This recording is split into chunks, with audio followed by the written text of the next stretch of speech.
It's big, it's beautiful, and it's also very durable.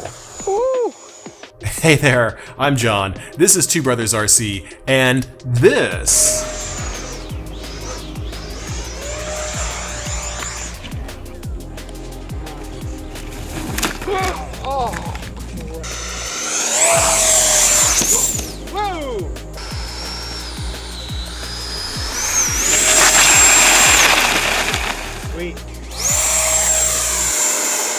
is the Freewing F-16 90mm getting Mach 3'd. Sweet! No, I'm not making fun of Mach 3, he's a friend of the channel and he actually told me I should say this. This poor F-16 went through hell this year. So I'm going to tell you how to avoid having the same thing happen to you. Let's dive into it and see how it stacks up a year later. This F-16 has been through an initial review, and it's also been compared to the 80mm F-16, and now it's dead.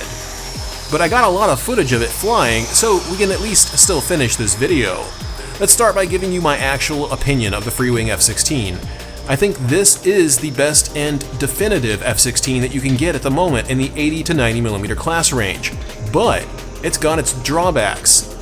There's no way to get a neutrally handling center of gravity without some extensive battery tray mods to the nose. I covered that in the maiden video. Click that little card in the top right to go check it out. The air brakes, while they look cool, are essentially useless in an aerodynamic sense. They also limit the travel of the stabilators when they're extended, so you can actually trap one of the stabs and dent it up pretty good if you have the brakes extended. They do almost nothing on the ground or in the air except making the plane pitch down a bit. My view on it? Take out the servos and the push rods, glue the air brakes shut, and use an 8-channel Spectrum receiver to stabilize the nose wheel instead. I wish I'd done that instead of demoing the air brakes last year, but then somebody would have yelled at me for not flying it mostly stock. They look cool, but ultimately serve no real purpose, certainly not that which they were designed to do. Air brakes at this scale have to be really big to do much of anything at all, which is why the Viper actually comes to a stop once I use the huge stabs as air brakes on the ground. It's not worth the trade-off in weight in my view, especially not with how heavy this airplane already is. Removing the servos and gluing the air brake shut will lighten up the airframe a bit, which it sorely needs.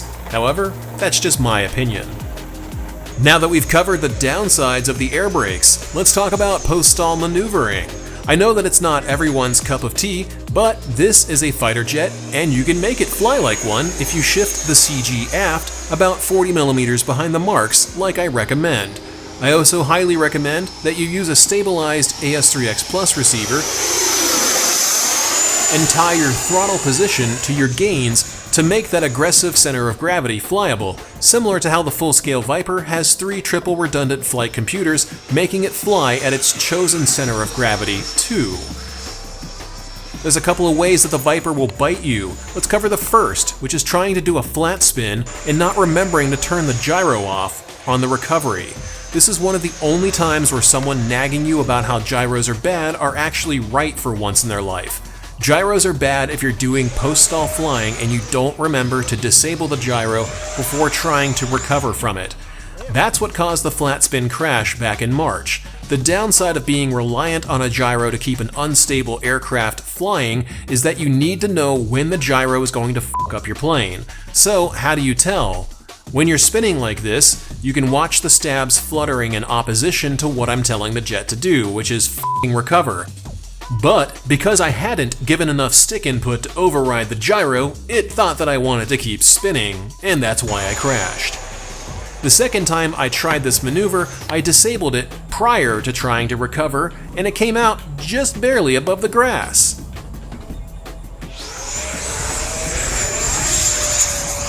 If you do flat spins or anything else where the jet feels weird while you're trying to recover, instantly throw the slider or switch controlling your gains to 0 to reset it, fly out of the maneuver, and immediately re-enable the gyro.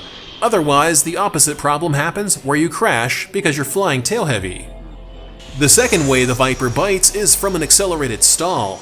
Every new pilot thinks that this is a failure in the electronics system. What is actually happening here is that one of the wings stalls from pulling too hard. Air flowing over one wing separates, causing a loss of equal lift on both sides, which immediately causes a roll with a loss of equal lift. If that happens too low to the ground, this happens. Whoa! Stalled it. How do you avoid getting into this situation in the first place? Well, don't yank the stick. I thought I was going to hit the ground as I maneuvered, so you can see me pull the stick too hard and cause the left stab to throw the jet into a stall. Then, because I was so low, it just smacked into the ground, creating a self-fulfilling prophecy. I was afraid of crashing, so I stalled it into the ground. Funny me. Gentle stick movements are all you need to fly a jet in general, especially if they're as agile as I've made this one. So, if you're following my setup recommendations, definitely be light on the stick. 50% expo helps with this. If you don't know how to do that, hop down to the description below and check out our Spectrum NX radio tutorial, which covers it. Long story short, using expo helps make the center of the stick less sensitive, and that makes it way easier to fly touchy jets like this one.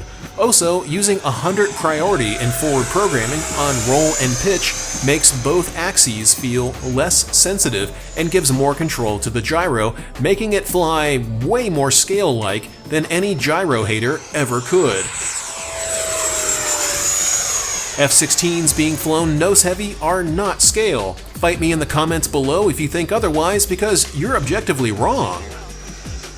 So, there's your two main ways the Viper will bite, but there's a third way you've already seen by this point, and it's called landing on grass. It won't always happen to you, but if it does, you're gonna mess this jet up really good.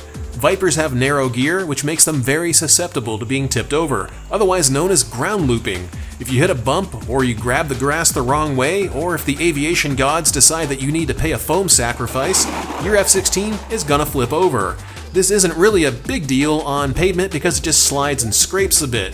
Grass is the worst surface to ground loop a jet on, and this is why. Not only do parts of the jet dig into the ground and cause it to flip, that digging also causes serious damage to the airframe. Basically, you need to take this thing back to the hangar and check it thoroughly for damage if this ever happens to it. There's a lot of places where cracks can develop, and that'll lead to issues with how it flies, or if it stays together in a single piece after a maneuver. Long story short, grass sucks for flying jets, but I get it, that's all some people have access to. Just be careful and don't expect it to handle grass landings that aren't perfect, because, well, you can see what can happen to it. Before we move on, definitely consider scrolling down a little and hit that like button for me. If you're not already subscribed, definitely consider it. If you're not part of our Discord chat server community yet, hop down to the description below, join up, and chat airplanes with us. And finally, if you're not a channel member on twobrosrc.com/supporters, consider being one. Companies like Motion RC don't send out airplanes like this to demo for you, so it comes entirely out of our own pocket. And if you're able to help us offset the cost and make it more affordable to showcase these planes for you, it means we can bring more videos like this out to you. And you get shouted out on the channel too. It's win-win.